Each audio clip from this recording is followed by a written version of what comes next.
Even like sports people are like this too though. Like it gets to a point where like these baseball commentators are talking about like GLBD percentage. Oh, Like, percentages that no one would ever thought of in common sense.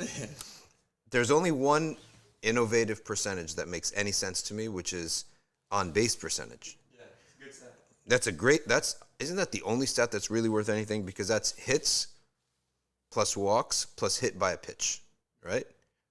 I mean, that's the stat. And then everything else, like if you just get hitting, that doesn't take into account that the guy is really good at getting walks, right? Or jamming the pitcher so that he gets hit by a pitch, right? It doesn't take any of that stuff into account. But everything else after that, they got ridiculous stats. They're total majdoubs, and they're trying to just sort of, I guess, justify their job. They give statistics like, he's the first person to hit a single in 3 road games in a row while it's raining, right? Ridiculous stats just like to keep their job or something. Assalamu alaikum, everybody. Bismillah ar-Rahman ar-Rahim. Alhamdulillah. Wassalatu wassalamu ala Rasulillah. And welcome to the Sufina Sa'adi Nothing But Facts live stream, in which today, the snake oil salesman should be very happy. He initiated a righteous sunnah, right? Man sanna fil Islami sunnatan hasanatan. Figure it out. I'm not the hacker. You are. Whoever establishes a good sunnah, and our snake oil salesman himself has come up with a good sunnah. Today, my brothers and sisters, you get to meet the founders of Mawadda Matrimonial Service. And guess what? In only a few weeks, in the month of January, which is only October, November, December, 3 months away, I myself will be conducting the very first Mawadda arranged marriage between a sister who's from here and a brother who is from California, who happened to move for his job to Long Island. Long Island is maybe 1 hour from us. And he heard about Mawadda's activities. He came and he saw the sister, and they started talking. Parents started meeting each other, blah, blah, blah, and they got married. So Mawadda, in I think the first year, has, alhamdulillah, a marriage. I mean, one marriage in a year, in your first year, that's great, because they're only reaching a certain amount of people. But now, with all the NBF folks on this, they're going to be reaching a lot more people. And already, by the way, I didn't tell you, right? People already applying. Like, they already got applications. They got applications from a lot of different places, too.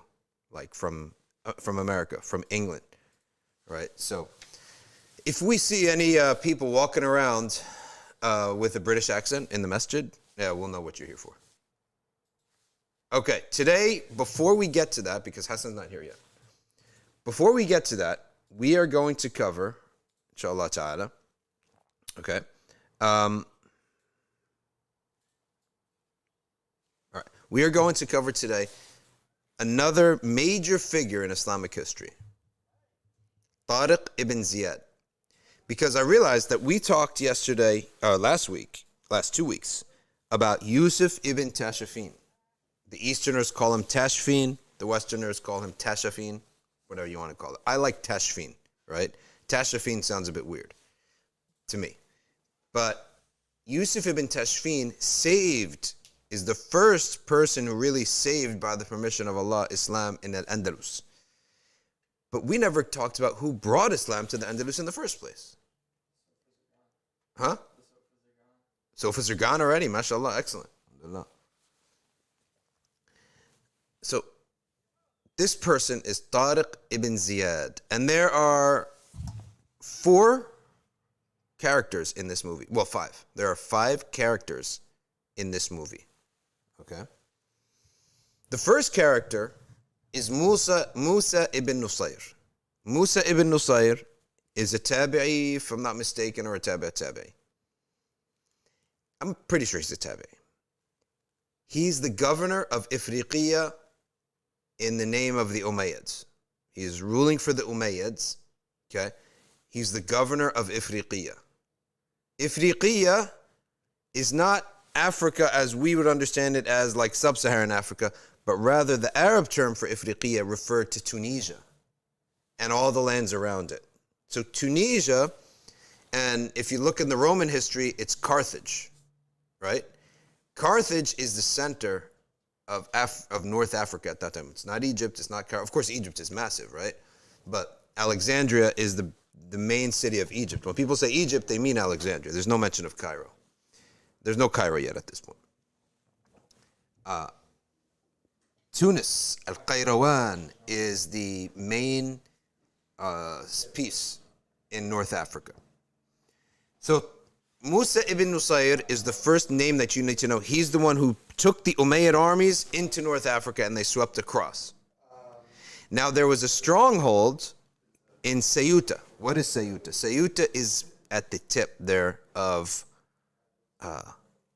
Spain.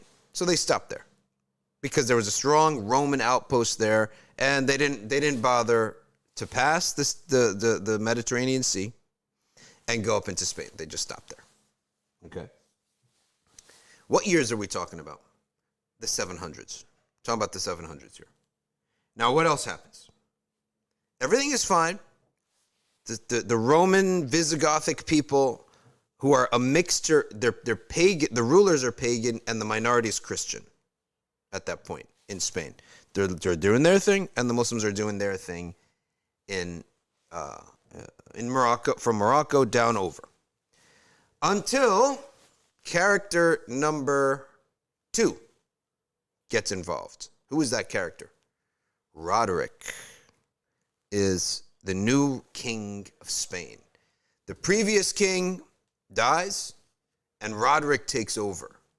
And some people say that this was a takeover that they did, an intentional takeover, and then the king died in the process. So it was not like a nice, crisp, clean transition.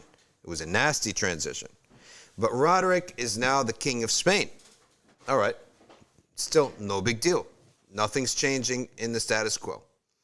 Until, you see, when Allah subhanahu wa ta'ala has a will for something, he builds it up. It gets so built up that the stage is set perfectly. So the Roderick, when he takes over from the previous king, it's not a crisp takeover. There's a lot of resentment. And this is the year 711. The year of all this takes place is the year 711. These 3 things take place. The first thing is Roderick takes over as king of Spain in a takeover that is not clean. There's a lot of resentment towards him. Did you do it? Okay. What's the second incident? Down in Ceuta, this Roman outpost that is blocking the Muslims from coming in. Who rules that? A man by the name of King Julian. They're all kings. They have a little kingdom, basically, right? King Julian, he has a daughter named Florinda, and being all Visigothic people, he sends Florinda up north to study in the court of King Roderick. Now, Florinda, this is a movie. You got to make a movie out of this. Florinda, apparently, is some young, beautiful lady, a young woman. And she starts studying with Roderick's tutors. And she's in the court, and she's eating with them, and people take notice. And she apparently takes everyone's notice because apparently she's a very beautiful woman, young lady. Roderick himself starts to invite her over and start eating with her. And eating with at his table. And then one evening, everyone starts going away, and he says, "Oh, I want to ask you something, you and your tutor." So he brings her and her tutor, okay? And they sit there talking. So now who's there? Only Roderick, the tutor, and Florinda. And then what does Roderick do? He says to the tutor, "Okay, thank you. I need to ask her some private questions about her father's kingdom." So now who's alone in the room? Roderick and Florinda. Then what does he do? He rapes her. Florinda flees back down. The next morning she's gone. And she flees right back to her father, to Julian. And Julian is enraged. He loses his mind. And what does he do? Now, these are pagans. They have no, in other words, they're not, they don't have, there's no rivalry yet in terms of beliefs between the Visigothic people and the Muslims. They're just pagans. So what does he do? What does Julian do? Julian goes down, sends an emissary down south to Tariq Ibn Ziyad, character number 4, and the main character, the hero. Tariq Ibn Ziyad is a Berber. And he's working under Musa ibn Nusayr. He's basically the assistant. He's Musa ibn Nusayr's assistant. And he gets this message from Tariq ibn Ziyad. What's Hassan? Ahlan wa sahlan. Tafaddal. You got a seat for you here, and then Hannah's got a seat here. We got Jannah, so Hannah's not alone. If you could turn on the mics. Ooh, look, a baby. MashaAllah. It's not working. Okay. We can, inshallah, take a seat here. We got a seat for you here. We got Jannah here to keep you company. Salam rahmatullah. And Hassan, come over here. All right, the Mawadda folks are here, people. You know, they're all pumped about this. Look at the comments. Waiting for you guys. Hamza Hussein says, I'm ready to marry me off right now. Okay? All right, so he's so angry at Roderick that he wants to use Tariq ibn Ziyad to overthrow Roderick. And he basically tells him, I'm going to let you through. I'm going to let you in to Spain. You just topple Roderick. I don't care whatever happens. You want to bring your religion? I don't care. You see how when Allah wants something to happen, it's going to happen, right? And so Tariq ibn Ziyad is basically invited into the land. And when he passes that strait, Ryan's going to put the picture up. When he passes that little strait right there, okay, you see that little strait? Actually, Ryan, could we expand it? Because the strait is what matters. Yeah, there you go. Perfect. So you see that strait right there? That strait, when they bring their ships, it leads to a mountain. And that mountain is what ends up being called the mountain of Tariq, Jabal Tariq, because that's where his people landed. And from there, the strait is called the Strait of Jabal Tariq. And that's where we get the phrase, the Strait of Gibraltar. It became mixed up into the phrase Gibraltar. So you see here that when Allah wants something to happen, it's going to happen. So the first king dies, all in the same year. The first king dies. The second king comes in, Roderick. And now why is that important? Because the transition isn't perfect. And when the transition isn't perfect, the soldiers are not very loyal to Roderick. They're still loyal to the old king. And then Roderick rapes Florinda, who is the daughter of the king of the tip of the peninsula, the Iberian Peninsula. Florinda is the daughter of Julian. Julian then is so enraged with Roderick that he's going to turn to these Arabs, well, they're Berbers, and to them it's all the same. He's an Algerian Berber from Tlemcen. And he says, come in and conquer this guy. And I want, no matter what you do, I want him dead. So Tariq ibn Ziyad, he gets permission from Musa ibn Nusayr, his master, his chief basically, his general. Musa ibn Nusayr says, take 7,000 and go, because that's all he could take. That's the max they had. He goes in there, he goes up, and he realizes that Roderick's got a far bigger army, like so much more, way more people Roderick has, okay? And, oops, it's okay, happens all the time. They got way more people. So what he does is some people say it's a legend, some people say it's true, some people say it's false. But you know what I say? It's true. Why do I say it's true? Because it's a great story. We literally don't have a story without this. And the story goes that Tariq ibn Ziyad looks and does a scouting report. And he realizes how massive the country is that they're about. You know, they didn't have maps in the old days. You don't know where you're going. You're like, this country's massive. Like the ocean border is massive. And then he has scouts go look at their army, come back. This army it's not double, it's not triple, it's not quadruple. It's like 5 times, it's more than 5 to 10 times the size of our army. So Tariq Ibn Ziyad, he just makes a judgment call. And he realizes, you're not winning this by strategy.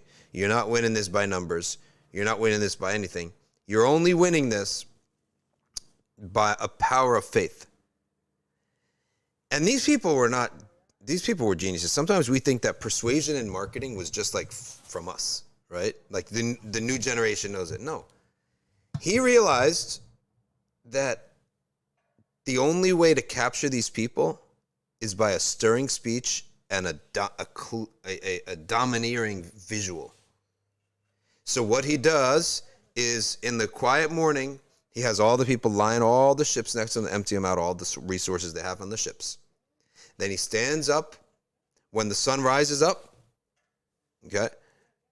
And some people said he did it when the sun was rising first thing in the morning so that there's no chance of anything else. And some people say this is the beautiful thing, that he did it around Maghrib, okay, the night before. And he went in and he gave this speech after Salat al-Maghrib. And as the sun is setting, okay, and the sky is turning purple, that's when he lit up the boats. And he set fire to all the ships. So they saw this red fire on a dark blue, purple sunset. Like a captivating image. Like how has nobody made a movie about this yet? It's a captivating image that he had. And the people saw this and they heard his speech and they were just inflamed. They were on fire. And that Tariq went up there and his people had such a momentum and belief in their hearts. And Tariq Ibn Ziyad said, I do not call you to something that I myself will not do.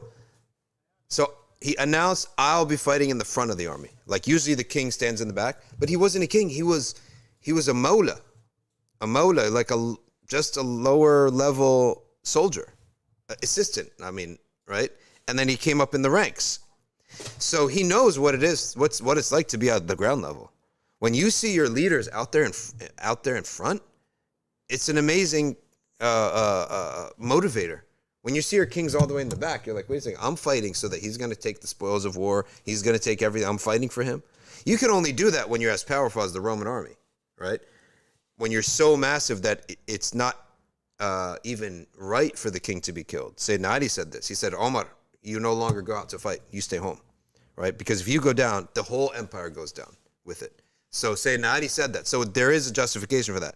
But he wasn't that. He was just a soldier like them that was given this assignment. So he goes out there, and they have this famous battle.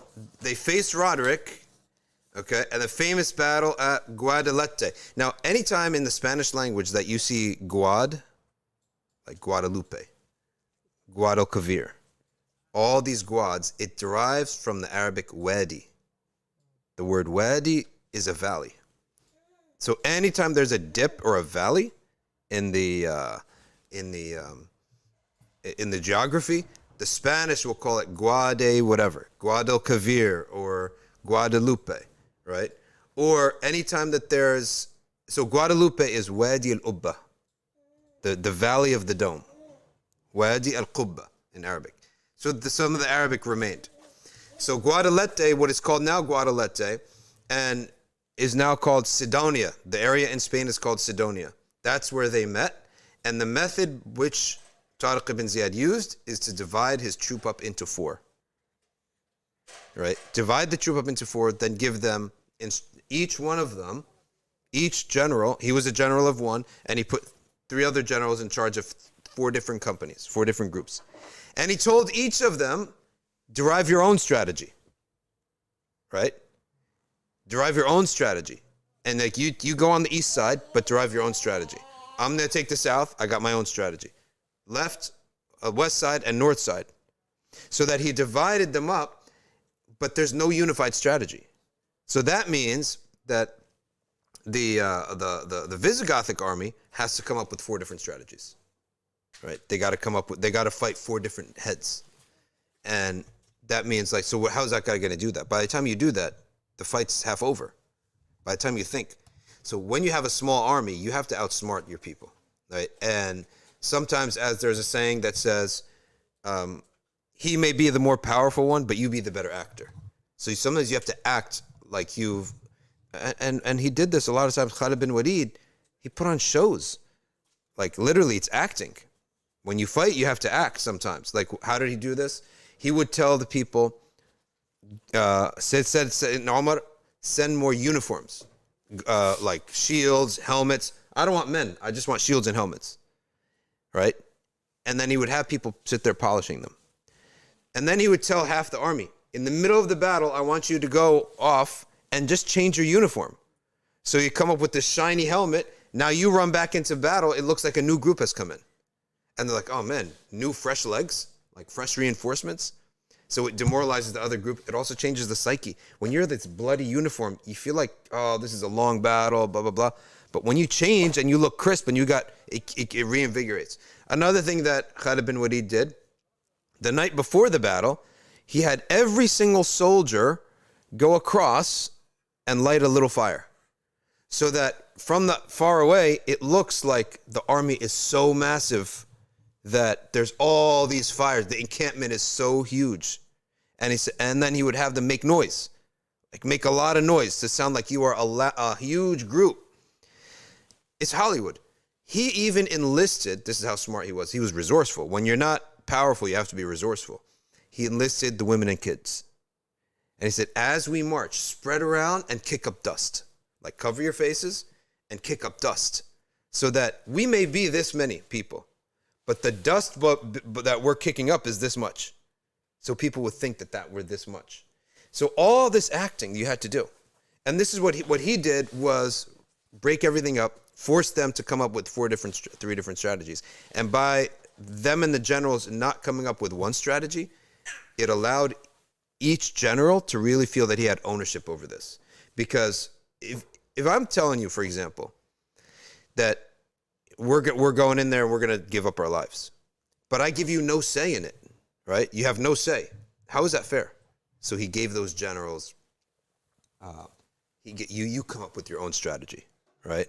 So, subhanAllah, it's amazing. So they went in, they routed them, and they killed Roderick. And after Roderick was killed, it was basically game over for the Visigoths. Now it's just a matter of conquering the different cities that they had. And then Musa ibn Nusayr came back, and he came back with 12,000 soldiers. And it was just a matter of like mopping up at that point. Like, because they had they had defeated the central army of the Visigoth. The Visigoths had no king. They were trying to regroup, but by the time Musa ibn Nusayr came, remember, things happened slowly in the olden days.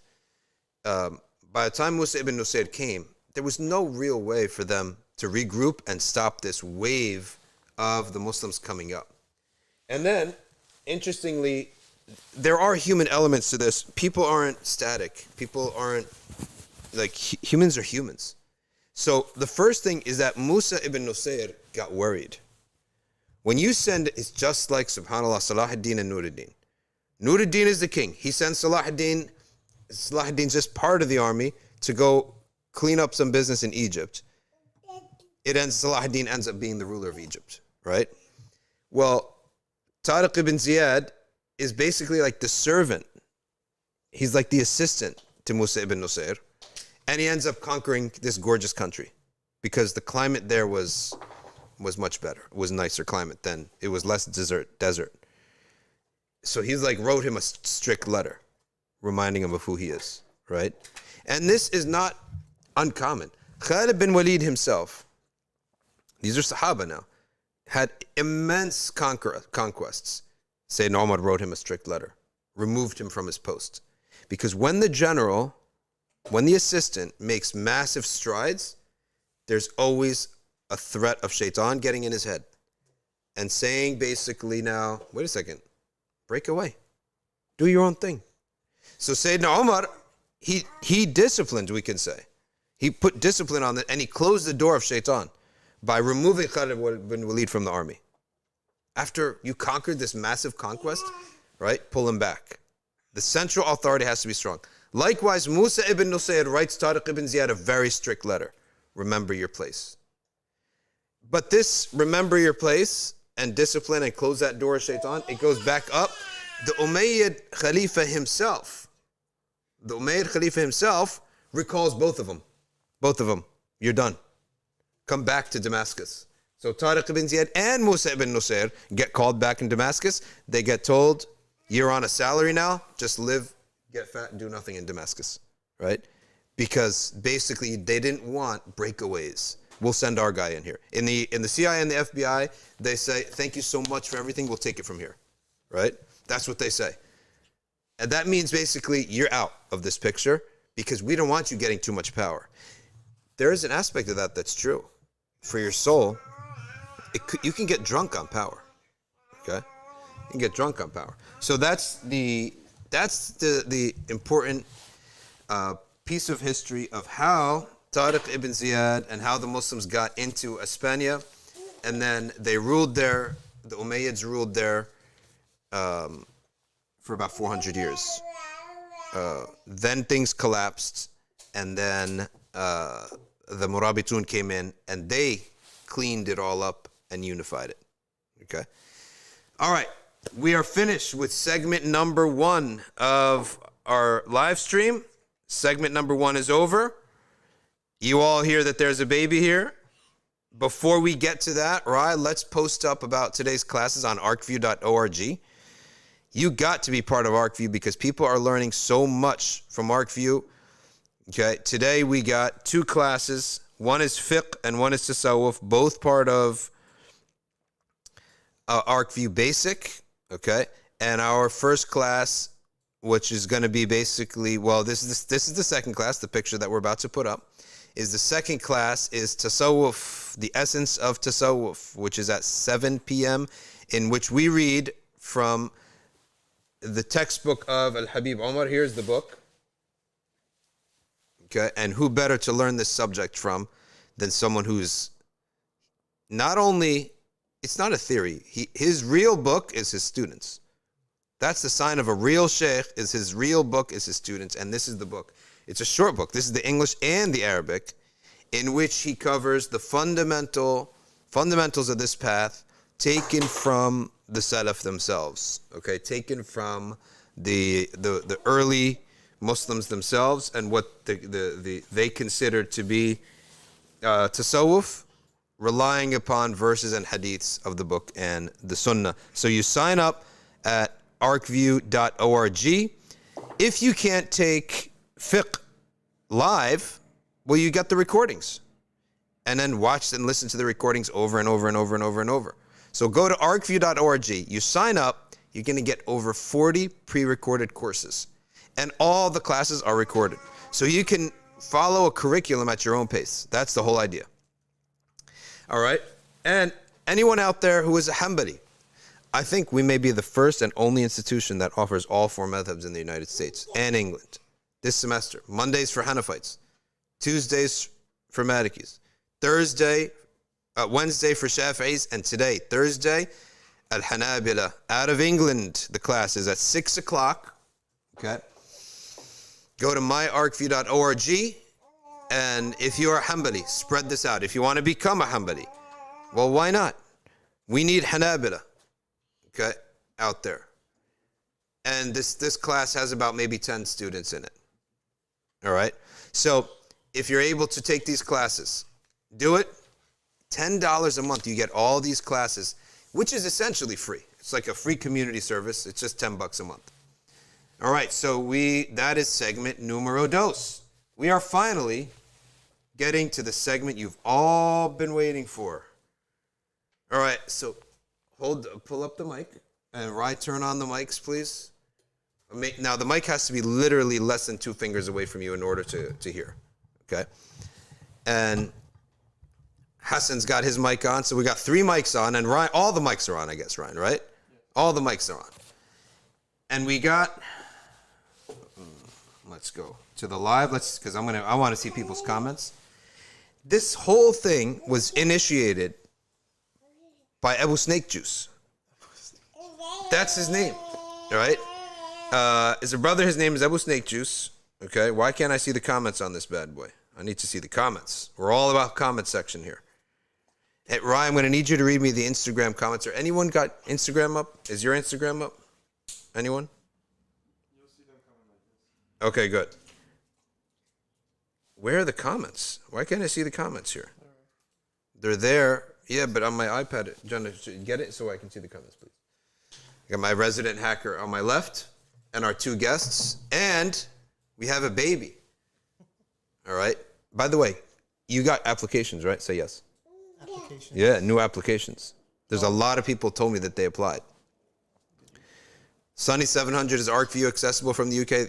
Yes, definitely is. There's applications, right? And a couple applications already came in. Yeah. And they will be matching them up. And the purpose here is for Hannah and Hassan to talk.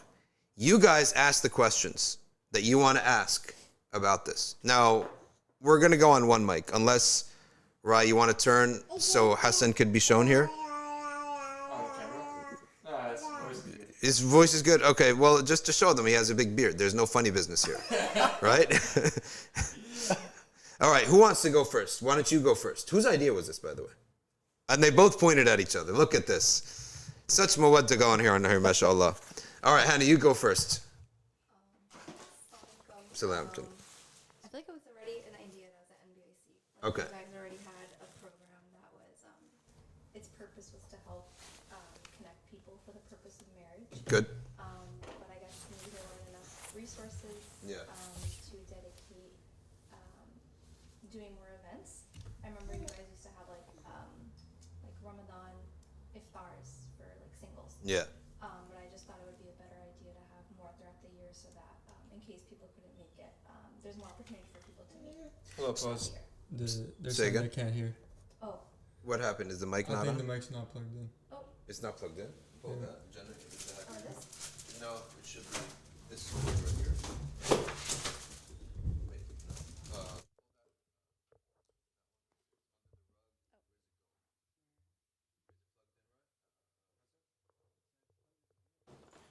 Can they hear me? Plugged Yeah, in? you're good. Okay, so why don't you can sit next to him if you want. Yeah. Sorry to make you move. Here, you want me to take her? If you want. I'll take her. Okay, you're gonna be on. She's on camera. Look at what the Mawadda has gotten us already. You are such a little glob jamin. You little kaka. No, I would not make her cry. No, don't worry. Everything's good. Why are you crying for? She doesn't There you go. She doesn't like new scary men. Yes, unfortunately. We're gonna. We trained her well. Oh, that's good. She doesn't like She's like, you're not my mahram. Get away from me. All right, Traveling Light says, what's going on? I missed this. All right, you missed it. We are explaining to you the new matrimonial service which we are partnering with, called Mawadda, from the local, our masjid, our headquarters. And Hannah will now explain it, inshallah. Oh, Go ahead. Assalamualaikum. So, I mean, NBIC already had an initiative from before, but it was only like once a year. So there used to be a singles iftar during Ramadan. But while, I guess, for my own personal reasons, I just wanted, a lot of my friends to get married. We always heard how difficult it was, especially for those that are outside of school or after college to meet. Especially in like an organic halal manner. So we just thought, the apps are great. There's a lot of successful marriages that happen through those as well. But we thought, why not have something that's a bit more grassroots where people can meet face to face? And NBIC was a great community where we thought it would do well. So that's why we decided to have more events in person throughout the year. Okay, so now, you two, this is the second operation in which you're connecting people, right? Because if we all remember, you guys won the Holt Prize, $1 million, for a business idea that they had and a business contest that they entered into, which is run by Bill Clinton, right? Bill Clinton runs this operation, or maybe he doesn't run it, but he's part of it. He presents the award. And it's for new business ideas. And this business idea was basically to get people to work in Pakistan where through rickshaws, right? Is that what it's called? So, initially, yeah, Initially, it was that, and then it kind of shifted to more like a carpooling. Okay, but the theme was to expand where workers can travel to for work, Yeah. so that they can get more opportunities for work and consistently get to work. Yeah. That's connecting people. You see a theme in your lives here? So that was the first thing, and you guys won a big award for that. Well, now you're also connecting people, isn't it? Yeah. Right? And by having this massive online pool now of people being able to apply online, you have a bigger pool of people who can connect.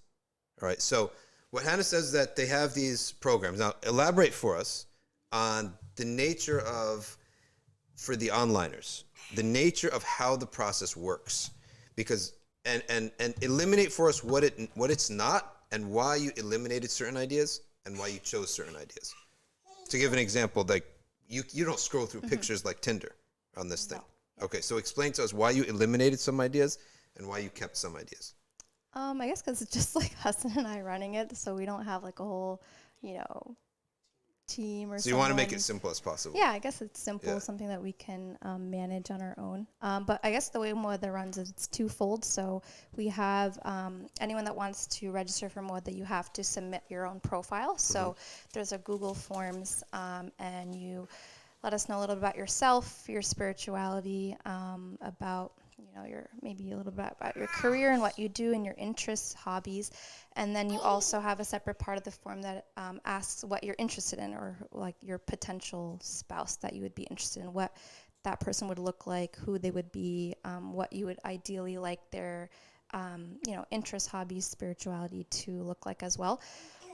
So once you submit that form, we do try our best to connect people on the back end via email. So if we're looking through the database, and primarily it's myself, I feel like Hassan doesn't really look at it. But I guess also for privacy reasons, I feel like it's better if a woman, especially since a lot of sisters are submitting profiles as well as men. But I myself looked through it, and we tried to connect people that we think would have, whether it's based off of their interests or their spirituality or their career goals, etc. We do try to connect them via email. So we'll just be like, hey, if you're interested, we have a potential match for you. If they agree, then we connect them via email, and then they take it from there. Like, we don't care about part two, I guess. Yeah, part two you can't do. You can't manage all these people's I guess it's a little bit too negotiations. much. And then the second part of Mawadda is the in-person events that we have, so that we try to do, whether it's every month, every other month, as much, whatever I guess we can manage. And those usually there's some type of activity so that people can kind of, in a less awkward way, get to know one another. We do also have like the straight up speed networking, you could say, because some people do like that. So we try to mix up the events. We try to have different activities and different styles of events, because we know people like different things.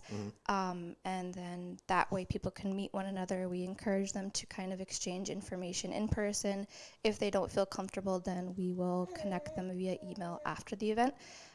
But I feel like the events are a lot more easier for us, because it's hard for us to know exactly what you're looking for, because it's not just your career goals, it's not just your spirituality, it's not just what the person looks like. There's a lot of other things that people are looking for. So it's honestly best if you just come out to the events that we host, which we are having one on October 15th. At MCGP, which is in Princeton. Alhamdulillah, both the male and female registration spots are open. Full. So How many of each? So 30 of each. 30 of each. But I think we're going to open it up, inshallah, to more. So Okay, around 9 p.m., we were thinking about opening up the link so that we can have maybe 10 or 15 more brothers and sisters from both sides to register, because there was a lot of demand. And then we did receive a lot of interest in having age ranges that are a little more age ranges, I guess, or a difference in age ranges. So inshallah, we're thinking about opening up and having more events that have different age ranges, inshallah, in like November and December. Okay, good. We already have someone. Who do we contact? How do we do this? Go to mbic.org/Mawadda. Ryan's going to put it right now in the... they put it in right now in the chat.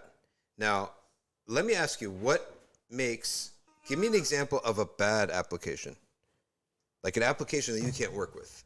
What does it say? I guess so. The way that the Google Forms is, and of course we need, we're open to suggestions. We're open to everyone's feedback. This is literally just, us doing it and managing it as best as we think we can with our time. But we left the Google Forms pretty open-ended because we didn't want to to have, 50, 60 questions there and for it to take forever for people to fill out. And then also we left it open-ended so that people can just add as much as they want to. Good. I guess for us, the best form or the best registration would look like someone who actually put time into filling out the form. Usually we see registrations that are like, hi, I'm this male, I'm X years old, and I like basketball. Yeah, there's not enough. Yeah. There's nothing there. Like 1,000 other people have the same thing. Exactly. So Right. I think if people take some time to fill out the form and add as much as they can, that would help us in best connecting them to people that we think would be a good match. Okay, very good. So to be as detailed as possible in your form, and someone here, M says, pro tip for the singletons: be open and honest in your profile. This is not a time to be shy or hold back. All right, so people should not fluff up your application, because if you do, you're really misleading people, right? You're misleading. Just put your politics down, put your religious preference down, put your family's politics down, because that has an impact too. Like, what if people don't want to or don't want to be associated with that type of thing? So you got to put as much information as possible. Let's take a look at what some people are saying. Glab Jamin, you just got a gift from Maham Masood. She gave you a gift. Look, little in the green there. Gift for Glab Jamin. Okay. All right, let's see. Snake Juice says, you can just have identifiers that automatically match persons of interest, or you have a bigger pool and then those have similarities. It condenses to a smaller pool. Then you can give them access to choose the other, continue matching for them. The latter sounds more difficult, because if you get a lot of applications, then you're going to need some IT, right? Yeah. To sort of We like, actually were you have that stuff? we're in the process, inshallah, of working with a brother in the community who wanted to offer his skills to help us kind of make a proper database, I guess, that will help us filter it automatically. So yeah, we're trying to shift it from Google Forms to something that will help automate it and make our lives a little easier. At least it automates like the interests, and then whatever has like a 70% automate, that's what you look at. So you don't have to look at every single one. Plagued Pigeon says, okay, should not just help out our... Oh, sorry, I thought Plagued Pigeon was an app, because it sounds like one of those apps, right? I thought he was talking about an app. All right, but... So there was Islamic Society of Connecticut, Islamic Center of Connecticut. Looks like a simple application, but you're just sharing that if you want to look at another application, it's there. All right, let's now turn to Hassan, asking you another question. Tell us about your success, the success story of Mawadda. Do you have any success stories? Apparently, we don't really do a follow-up. بسم الله الرحمن الرحيم الحمد لله رب العالمين والصلاة والسلام على الأشرف الأنبياء والمرسلين سيدنا وحبيبنا وشفيعنا وقرة أعيننا محمد وعلى آله وصحبه أجمعين. Success story from Mawadda. The one that we heard from most recently, Sammy told us that there were 2 people who attended one of the events we hosted in Ramadan, and they're inshallah getting married in January. That's great. And they heard of each other exclusively through this program. Yeah. And by the way, I talked to Sheikh Rami about this program. Like, I talked to him about your concerns, like on the on-site. Now, the onliners don't need to worry about the on-site because they're from not here. So I don't want to go too much into that. But I talked to him. He said people really like this situation in the community now is like dire in the subject. Mm-hmm. So he said he praised the work, and he said, if people are saying something about like the nature of the environment, having men and women there. But he said, as long as there's an Islamic ethos around it, a Muslim environment, everyone's on that behavior, he said, then that's really what matters. And Sheikh al-Bulti said that too about other things. Like Sheikh al-Bulti released a fatwa on making movies, let alone some. That's like making. He said that making movies is now part of life, and if Muslims make a movie, then they're acting even. Then as long as the director's a Muslim and everyone is observing an Islamic etiquette. Sheikh al-Bulti said that about making a film, right? This is far more important than making a movie, right? This is completing half of people's deen. So, another comment here is saying, like one sister said that she would want a third person on the email, so can she request that in her application that if you ever match me up, then I don't want a guy emailing me myself. I want, like, let's say my dad on the email. So you could put that in the comment or something, right? Yeah. Right now, the third person on the email is the Mawadda team. So we're on every email exchange that you have. Okay. But once you decide to take it forward, let's say we email an application of two people to each other. We email the application of the sister to the brother and the brother to the sister. They both say yes. Now we've connected them via email. Now, if they want to take it forward, they choose how to take it forward. How to operate. Okay, good. Right. The sister may say, I want my dad to be involved. The brother may say, I want my mom to be involved, so on and so forth. Good. Now, here's a question I'm sure a lot of people are asking, but they not want to ask it to be embarrassed, but I'm going to ask it for them. At what point, and do you at all include a picture in the profile? We do. You do? Okay, so when you send an initial profile, you're sending a photo and the biodata of the person. When you fill out the form, the Mawadda application, you are uploading pictures of yourself, so you're choosing what's going to be shared with others, but it's only shared contingent upon someone agreeing that they want to pursue a conversation with you. Okay. So not everyone can see your pictures. And before we send out emails, even if you've uploaded pictures, a lot of times we will ask you if you want to edit or update those pictures. Yeah. Right? If you don't feel comfortable sharing a certain thing, because time may have passed, right? Yeah, time may have passed, or you may have changed, right? Let's say, for example, a sister didn't wear hijab before, and now she does. Obviously, she's going to change her pictures. Yeah. Same thing with niqab. So you're going to do what you got to do. I've never dealt with the niqab issue yet, so I'm not going to comment on that. If that's the only picture she has, then there's no point you could to send the picture at all. But here's another question. Somebody says, why do you not just share the Google sheet of all the sisters with all the men and vice versa? Right? I personally have an answer to this, but I want to hear your answer. My answer is, okay, I'm going to go at it a little bit different angle. When you go to certain restaurants and their menu is 7 pages long, how confusing does that make it for you? And what does that say about the quality of the restaurant usually? Most of the time, if you have just throwing everything at the wall. Yeah, if you have too many options, your brain gets confused. Yeah. So even when we match, for example, when we match people, it's one at a time, because if you go up there and look at everyone who's on the database, you're going to start comparing people to each other, and that's not right either. Yeah. You need to take one application, one suitor at a time, take them for face value. I actually remember something that you were telling me, before I had gotten married.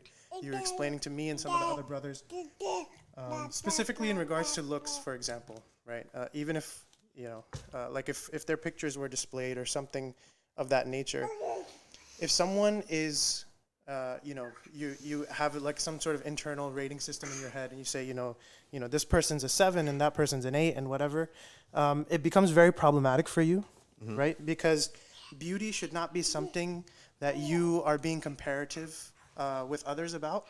Beauty is something, when you're specifically looking for marriage, there's just one question that you need to ask yourself. Yeah. A male and a female both need to ask themselves, is that person beautiful enough that I would like to procreate with them? Yeah. Right? To be, frank about it. It's a yes or no. It's a binary answer. You simplify it. It's not, no, that person's a 7, but that person's an 8, and they have X going for them, and they have Y going for them. Yep. It's not like that. You should be, it's for looks specifically, it's a yes or no answer. Then you look at everything else on a scale, right? Their deen is on a scale, obviously. And the last thing you should be doing is comparing people's profiles when they have their deen sort of listed out there, you shouldn't be comparing it to others. You should be comparing it to yourself, really. That's because true. you have to deal with them on a daily basis. Yeah. And if, you say, well, this sister, mashallah, she wakes up for tahajjud, and that sister's application, she prays 5 times a day, but she doesn't really do tahajjud. If you're praying 3 times a day, it doesn't really matter for that's you. true. You got to look at yourself, right? And what you have to offer and what they have to offer individually. I also feel that this method, there's more care into it, right? Whereas if you're just letting people scroll by themselves, it's almost like, especially if the picture's there, it totally just becomes a place that anyone's just going to go in to look at people's faces, right? And also, it may encourage people to be way more shy. If your profile is public, they're going to be way more shy about saying the truth. Yeah, I also think it just becomes like overwhelming. Like I've heard from friends and family who have used like online, like applications like Match and stuff. Yeah. Which I have no problem. Like I think they're great. I know so many people that have gotten married off of it, but it just becomes overwhelming at a point. You're just like scrolling constantly, like left and right. Scroll. It's pointless. Yeah. So I think in terms of that, it's a little overwhelming. So that's one reason why we don't share them. And then also for privacy reasons, like especially for the sisters, like I think if you are writing, like in one of the sections of the form, we ask, where you work, because that's an important thing, especially to know where a brother works, if it's like a good job or not. So if, we're putting up like the forms and it's like, oh, like this person's anonymous, but they work here and they look like, like this is what they're interested in. It could be easy for you to like kind of figure out who it is, especially if they're within your community. So also for privacy reasons. Question here. Reed said his question, can you edit your app afterwards? Yeah, so you can. Good. You can there's go back not and like edit your app. there's not really like a way on the Google Forms, but you can always email the Mawadda team and be like, hey, I'd like to edit this, this portion of my form, whether it be the picture or anything else, and then we can update it on the back end. Okay, good. Or I guess you can. They could just fill in, my name edited. Just Right. fill in a whole new application. Yeah. I didn't see the application. Is it really long? It's not that long. I don't think it's. Obviously, it takes a little bit of time, but it's not like really, really long. Okay, good. Next question here. What is the average age range of? There's people that are like as young as 17 and as old as like 50 something. So there's a good amount. Everything is there. Yeah, There's for the all most sorts part. of age ranges. Yeah, there. yeah. Good. All right, let's then see. With this, Plague's Pigeon is saying that a lot of marriage services, there's some aspect about it. There's an aspect about it that is not wholesome, and that's the scrolling through pictures thing. Mm-hmm. Like that at that point, like you're promoting people to actually not lower their gaze. Right. But with this, someone's telling you that we looked at your profile and this person matches you. Yeah. Right? So there's no this shopping through people, Right. which is totally taking you away from marriage into just past temptations and desires and looking. Yeah. So I think that this technique is the most wholesome and halal that it's ever going to be. Yeah, Right. I think it depends on intention too. A lot of Yeah. people that are on apps don't have the intention of wanting to marry right away. Yeah. So we would hope also that on whoever's filling out the Mawadda form is actually ready to get married. The people on those apps, it's their intention is one thing, and then even if they come with a good intention, you got all these guys and girls, your intention will change. Yeah. Just by scrolling through and looking through. Okay, let's take a look here. It says here that eHarmony is another app. They're talking about all these different apps. Yep. And they have a Muslim section. Oh, nice. Right, so I guess it's a non-Islamic website that has a Muslim section. And now some people are talking about where they're from, right? So now here's another question. Now that you got an online audience, I guess they're gonna write there's a section where they at and where they want to live as a married couple. I think that's important because someone may say they're from Calgary or they're from London, right? But that doesn't necessarily mean that they're limited to those places. So are you going to now put a section which asks, like, where are you willing to live? Yeah, we have a section on the form that's asking if you're willing to like relocate or Okay, not. to relocate. Yeah. That's good because I'm sure that some of these people from England, they might actually end up meeting by Zoom first because they're out of England, and people are out of America. So here you have Canadians, okay, Shima M from Canada. All right. All right. Right. What do you have on Instagram? Because I can't see this. Someone asked how they get in contact. How do they get in contact with the team? What's the email address besides the website? Is there an email address? Yeah, it's mawadda@nbic.org. All right, mawadda@nbic.org. That's the website you want to go to. All right. How about Facebook? Okay. Do you recommend people putting their actual names? What if you get an application with a pseudonym? What would you do? Yeah, I mean that's happened before too. I think people have put like, I don't know, their middle name or something like that, which is fine if you want it for privacy reasons. So but I guess you know after they get connected, I would hope that they would share their real name or because once you get connected, you have to really share your ID, right? Yeah. And do you require an ID?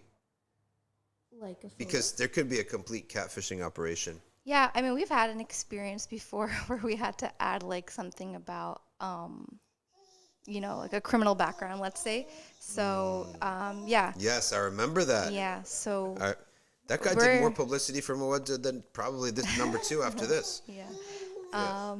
So, yeah, I guess. That's really, because that's a really important thing, that criminal background check, medical background check. Yeah. You because think about this from an aspect of not liability, you're not liable for anything, but just the perception of it.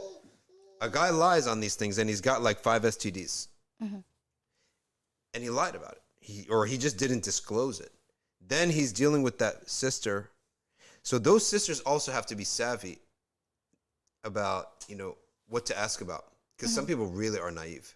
Yeah. They're really naive. They don't realize that in anything where you're at risk, the person in front of you is guilty until proven innocent, not the other way around. The Prophet ﷺ said, guard yourselves with su'at dhan.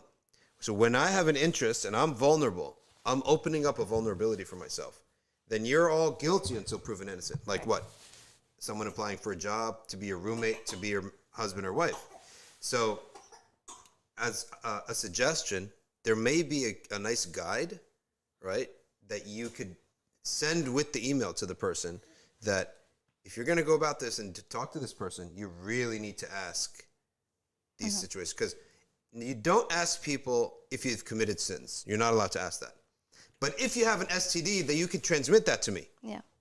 That I have the 100% right to ask you and to see proof. Not just to ask, to see proof of your medical report. And the first time I saw this was in New Haven, Connecticut, when 75% of the masjid population were the population that came out of a jail, right? And Dr. Jimmy Jones, may Allah bless him, when he would do marriages, I came up to him and said, oh, these 2 people want to get married. He's like, whoa, we're going to just marry people like this? This is not the people from the Muslim families who you know for 10 years. These are all people who I know their backgrounds. We have to have a full medical report, your ID to know that this is not a doctored report, right? And we need to know your status so that if you're on probation, right, she has to know that. And fourthly, I'm telling you, this is some people really get messed up on this. Your credit rating, because through a credit rating, if his credit rating is bad, and he could be a son of nice people, but he's got a terrible credit rating, and as a result of that, she has to rent the apartment in her name. Yeah. And that's a big problem, right? Because he's like deficient. You're supposed to be the caretaker. So if your credit report, right, is down, is bad, that affects her. So you're allowed to, not only you're allowed, you're obligated. The wali of a woman is obligated to ask all these questions because that could harm his daughter. And right now, before the marriage, what are you? You're the qawwam here. That means you have to protect her. You have to guard her, right, from ever getting involved with another person. She's going to now go in the protection of that guy. Does that guy have any of these issues. And I'm telling you, a lot of people, they think marriage is like husn al-dhan, have a good opinion, blah, blah, blah. You don't have a good opinion of someone who you open your vulnerabilities to. Right. So I think that's something really important. I think like we ask like more like the baseline questions. Like Yeah. I don't know if I would add like What's your credit score? I and think stuff? that you don't have to add that. I think it'll be complicated if you add that. Yeah. But when you send anything to men or women, both sides, like you should tell them you need to ask these things. Yeah, that's actually why we were thinking about having, whether it be like an online stream like this or an in-person event where you or anyone else in the community who's learned it and has knowledge to kind of explain how courtship can go and like, what type of that's questions so to ask, important. like you're saying, and how to go about it. I feel like Hassan and I don't have the knowledge to like do that or include that in the form, so it would be really beneficial for people in the community to have a session like this to learn from. 100%. I have an idea. So why don't we do it that we can have a Mawadda online session, right? Where you email all the Mawadda people. We talk about this. It's then recorded. We take questions and answers. It's then recorded, and you could link the video. Yeah, that's a really great And that idea. will be like the official piece of advice, right? Piece of advice for people that when you go into this is the right way to do things, and also this is the wrong way to do things. Right. And I'm telling you, a lot of people, they maybe they just don't know better. They just totally get sucked into the romance element of things, right? And then there's actually no objective action going on here. That's okay. It happened. I'm used to it. This is nothing. Actually, we laugh. My Jannah and I were at an airport past summer, and there was a family that was the couple so stressed out. This husband and wife, they're like pulling their hair out. We look at what's the cause. They had one kid, right? What are you stressed out about? You got one kid. It's not stress. Just wait until you got other issues. So it's so important that people not get caught up on the romantic side of things. And that's the purpose of sometimes that third party or that wali that asks the objective questions. And I'm telling you, here's another thing. Khala White says, can we as parents watch this live stream? Yeah, I think it should be public, right? Yeah. Like we'll advertise it to the Mawadda people, right? Yeah. And then we'll have it. It'll be here. They could just log into their YouTube or their Instagram or whatever and ask the questions on YouTube. Right. Or we can have an anonymous form that they could send out questions, and then that'll be part of Mawadda's official. Yeah. And why don't we do that? I guess I don't know about the timing, but why don't we do that when I'm here ready for a stream? Sure. So it'll double up. That way we don't have to come in a second time. Yeah. And then it would also be even great if you could suggest resources for people who are in the process reading. of talking. Yeah. So whether it be, good things that they can read, or even people in the community that they can talk to. I feel like Hassan and I took premarital counseling, and even though we knew each other really well, it was still something that was beneficial for us. Yeah. So even if there's people in the community that you would suggest, I want to rename it coaching, right? Sure. Like counseling is like something's wrong with me. Yeah. We have a problem. The framing of it, right, is that we're on a cliff and we're about to fall off a cliff. But it should be called marriage coaching, right? Because to be well coached is something that it's praiseworthy. Right. Like we're coached. We know what we're doing. So it should be rebranded as marriage coaching. Right. Because if there's marriage coaching, anyone would show up to that, problems or no problems. But once you call it counseling, any guy with any sense of pride, I'm not going to this nonsense, right? Unless it's a threat of divorce. That's it. I'm not getting counseled by anybody. That's what anyone with pride is going to say that. So can you come up with a list of questions that you want addressed for Mawadda? We'll put up the graphics. So it'll be a Mawadda branded video. And then it will be something that we could take all these Q&A. We'll do it, let's say, maybe next Thursday or something. Sure. Give me time to look at the questions and think, and then we'll come up with reading. If you have reading, could you also in that email send me the cutout screenshot of the books that you recommend people read? and then we could put them up one at a time. Yeah. And we could put the Zoom, the Amazon links on these books. If there are any online playlists, we'll come up with that, Right. and that'll be a great resource because it's amazing how people can be very old and very seasoned in many things. They know how to make money. They know how to work. They know how to climb the career ladder. But personally, it's a train wreck, right? And it's just something that, right, it's something that it's unique. People just, all right, Akumezi is saying that our camera quality is bleached today, right? Is that what's going on with that? Is that me or is that? I think this person's too sensitive. Too sensitive. Akumezi, you just got called too sensitive. Maybe it's this light, but this light is. Camera setting, but It's a camera setting. Okay, we'll fix that later. All right, so premarital marriage coaching is what people got to take. All right, I think we've covered everything. What else do we got here? Anything else?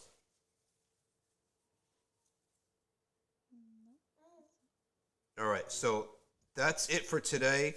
Some people are saying that they want you to put in personality tests, which is pretty funny, I guess. Like the, what is it, Briggs-Meyer? Yeah. That, and if you are a ATGP or a FING, whatever. I don't know. I think just to clarify. Yeah. We're just here to connect people on a surface. Like, we're gonna look at their surface level information. Yeah. We're gonna see if we think it's suitable, right? And then you're gonna have the conversation from there, right? You're going to do more, yeah. Yeah, the whole point of even, okay, we don't have to call it premarital counseling, but Yeah. what do people do in premarital counseling? There was a big conversation that's still ongoing in our community, at least in Central Jersey, between NBIC, ICJ, MCGP, all the masajid around the area, that they wanted to have this thing where the shuyukh are not going to do marriages until someone does premarital counseling with someone, right? So, but the idea is, what do you go through in those sessions? You go through, what does privacy mean in marriage? You go through, what does intimacy mean in marriage? You This go is through, fiqh. you go through There's what rules. and you go through what are financial responsibilities in marriage. Like, these are all conversations Yep. that people should be having, but don't think to have all the time. Yep. The idea, I remember when we did it with Chaplain Kaser, was, you know, you're going to set the standard right now of how you deal with conflict and how you deal with certain issues right now when it's all good. Yeah. Because then when times get bad, you want to have some framework to lean on. You're not going to create it then and there, right? Who should get involved in your problems and Who's your why? referee? Yeah, and at what time do you even need a referee, right? Yeah. Most of the time, problems should be resolved between you two, right? True. Who should know about your problems? Things like that. Yeah. It's important. I think that's totally important. In any two businesses that come together and they have a deal, they always put a clause of what happens if things go sour. And it's just like they're mature enough to realize that it's silly to say, oh, I don't even want to talk about that. It's just silly. You got to talk about that. But let me say something else too. I view marriage as 3 phases. All right. 4 phases. Immediate attraction. Immediately, like just within, that's just the basic ballpark, right?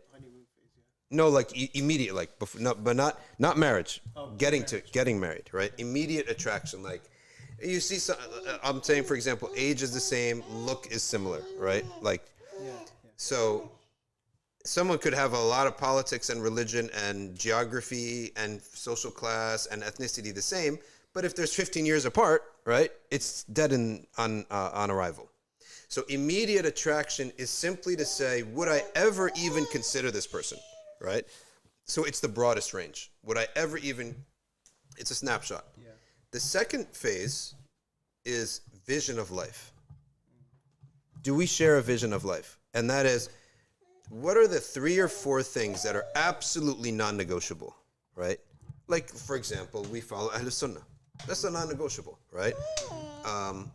We live in the United States. We plan to live in the United States. Or something like these things that are non-negotiable. And that should also not take too long. After that is the mission. I'm doing it like a business plan, right? Mission statement, vision statement, mission statement. Mission statement is, how do we want to execute this, right? If we say that we want our kids to be raised as Muslim, well, how? in a private school, in a homeschooling? Like how? Now, what I see, and then the fourth thing, is the details. Okay, which is now we're going to get engaged. Where are we going to live? What apartment are we going to live in? These are the absolute details. So I look at it as attraction, vision statement, mission statement, and then the details, execution. That's all pre-marriage, right? That's all pre-marriage, right? So execution stage happens during engagement.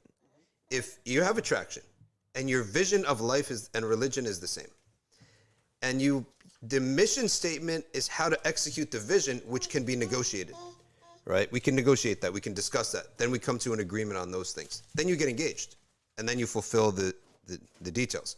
So what I see that Mawadda is the first two phases. That immediate attraction and the vision of life is identical. Like you guys, your non-negotiables are all the same. Yeah. Right? Now, when we introduce you to each other, you guys got to take over the mission statement after that. Like, how are you planning to execute that? Okay? And there's a million different ways, and that's all up to negotiation, right? And then engagement is also something people think is haram, but it's not. It's extremely important. Because engagement is where you start seeing the person's family, extended family. What if you realize the guy's related to Jeffrey Dahmer, right? You got to pull out, right? What if you realize that the guy's he's like bipolar. Like he's such a sunny and happy guy. Yeah, but every 5 months, he just dips for 3 weeks. I don't want to get involved in this, right? So to me, engagement is a continued formal visits over and over and over and over where more layers of the onion are peeled from this person and this family. But of course, we have nothing to do with engagement, like your operation. Yeah, right. That's up to them and their parents and all that. Yeah, so you guys are immediate attraction and then vision of life. What are the non-negotiables? Things you will never, ever, ever marry a person who has any of these attributes, or marry a person that will ask you to let go of these attributes, right? And most of that, it's got to be on like one hand. You can't have 50,000. You can't have 25 non-negotiables. Right? Yeah. A non-negotiable is something that it's divorce would happen. Like imagine you were married. If a non-negotiable is broken, you divorce on the spot. Yeah. Right? So like that. So, and then mission is where most people, the negotiation happens. All right, folks. We are complete. We are done with this. We've covered everything. We don't have any questions. Facebook. Let's see on Facebook if there are any questions. The now so-called the Meta Business Suite with their logo here. Not, to be honest with you, not exactly the most impressive logo in the whole world, but whatever. What's that? Meta. You know, they're... Okay, right. Anything from Facebook? Facebook, I have no access. No access yet. Okay. Yeah, they just redid their app, and I had to redo it, and I can't get in. And also, for some reason, what is up? Hey, aren't you IT? Me? Yeah? Ish. Are you IT? Business, or business? You're both business business. IT, yeah. Okay, business IT. This phone is not letting me in on this Wi-Fi. Every other Wi-Fi it works, but not this one. Same with your laptop. Is there it's annoying as heck. How much stuff is connected to the Wi-Fi already? 1, 2, 3, and that's by Ethernet cable. Oh, there shouldn't be a bandwidth issue. I don't know. All right, so inshallah, you're gonna send me a file. What is it that you want to be said about how to go about the second phase or the third phase of your personal discussions with each other, and anything else, and any books and links that you guys want to include? And this will be, inshallah, something you send out to. You're going to send this all out, inshallah, to your Mawadda people, and they're probably going to be at work, but they could log in to YouTube at that hour, and they could ask their questions at that hour, and if not, they can ask follow-up questions, which we'll answer later on, and then we could strip that video, put it onto the NBIC YouTube, and that'll be a Mawadda video that's on the NBIC YouTube channel that you could link up to anyone who you send like a marriage thing to. All right, watch this video so you can know what rights you have. And one last thing. yes. And you just say it, but we're also other communities that we can partner with. So in the past, we have partnered with like MCGP, ISCJ, so if they're like, you know, we're trying to people in the communities that we can, That's good. you know. Geographic limitation or no? I mean, it would be nice, like, if they can promote it in their own community, so Okay. that people can come through. And I know a lot of our events have been in Central Jersey, but you know, we're trying to have more in like North Jersey or New York, etc. So Copy that. So the answer is, I mean, the request was, what she said was, if you are a community leader where you are, they're looking to partner up. Mawadda is looking to partner up to increase the pool. Because as we said, people, I think, are willing to move for marriage or to relocate, right? So if you're willing to partner up, if you're a community leader, right, then you need you can contact Mawadda, and they'll make some kind of arrangements with you, and they'll talk, and we'll make things happen. What constitutes being ready for marriage, man and woman? Well, we'll discuss that in the video too, because we'll give you a concrete answer. It's pretty simple. Readiness for marriage has a objective answer and a subjective one, which has a gradient. There is the simple matter that you can, as a man, physically and financially care for somebody, right? That's objective. I could tell you right now off the bat by looking at your bank statements, right, and your income statements. If you're financially and physically, now physically I could look at your health, right? If you're able to protect somebody, if you're able to live with somebody and be intimate with them. What is subjective and requires maybe some coaching and maybe some references is your emotional maturity. And the biggest thing for this is selfishness. If you're somebody who grew up all alone, and mama makes you breakfast every day and lunch, and she mops up after you, and she cleans after you. Some of these Arab moms, the way they dote over their son like he's some prince. And they're a bunch of bums, right? It's not just Arab moms. Did Dacian do it too? Yeah. Okay. And the kid is an absolute useless, okay? And yet the mom treats him like the king, Prince of Persia and Aladdin. So that person is not ready. That person is going to be selfish, right? Selfishness kills marriages. That's how simple it is. You don't know how to share. You don't know how to do anything. The fool, who I always thought was one of the biggest celebrities in America, who had his head screwed on right, Tom Brady, who like never drunk driving. He's never like on drugs. He never done anything stupid. And he turns out he's such a football addict, he's about to lose his marriage because of this, because he unretired himself after agreeing to retiring, right? But he's so addicted. And I was like, what's going on with this guy? I thought he had his head screwed on right. It's all about selfishness, right? And selfishness and sharing. I knew he was off when When he unretired? No, when he kissed his kids on the lips. Who does that?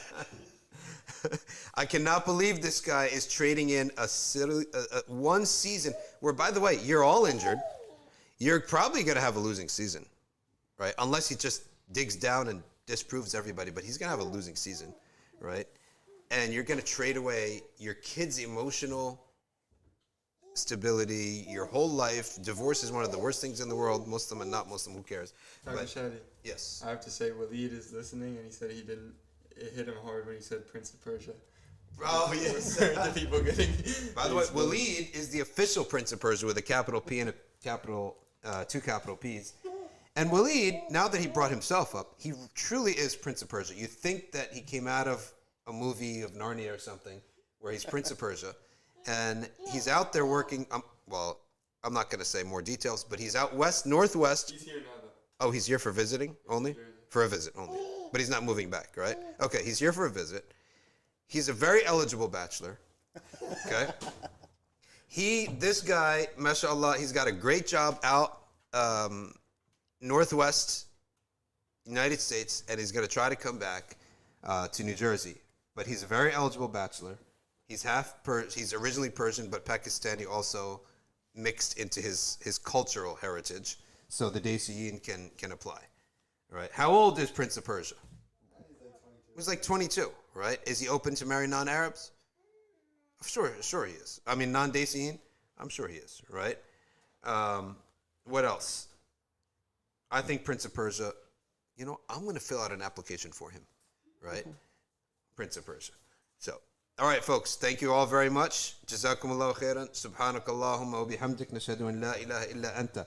Nastaghfiruka wa natubu ilayk. We ask Allah subhanahu wa ta'ala to bless everyone on this blessed day of Thursday, in which Thursday night, make sure that you set your alarms for tahajjud and bring your affairs to Allah subhanahu wa ta'ala, for this is the night in which it's going to be, the dua of tahajjud is always answered on a Thursday night. So set your alarms. If you're in the tri-state area, come through tomorrow at NBIC. We're going to have our big annual Mawlid al-Nabi sallallahu alayhi wa sallam. Sheikh Yahya Rodis will be there. Sheikh Omar Popal is bringing about 17 people from Virginia. So there's a big crew coming from Virginia. And then we're probably going to have Sheikh Amin coming up from Atlantic City, and many, many other people be coming. So it's going to be, it's always one of the greatest nights at NBIC. The Ramadan Khatam and the Mawlid al-Nabi is two of my favorite nights. So come through for that. And even if you need a place to crash, you could stay here. In the first floor, we have cots for all the people who want to sleep here, and we'll take care of you. We got a bathroom and a shower, and we got some food and tea and coffee and everything that you guys can crash the night after Al-Mawlid Al-Nabawi Al-Sharif that we do every year here at MBSC. Jazakumullahu khairan. Wassalamu alaikum wa rahmatullahi wa barakatuh.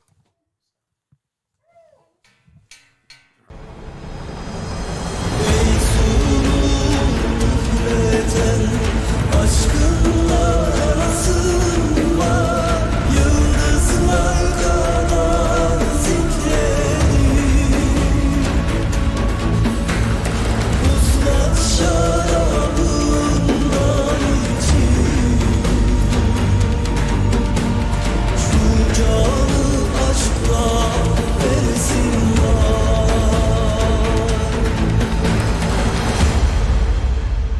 Ya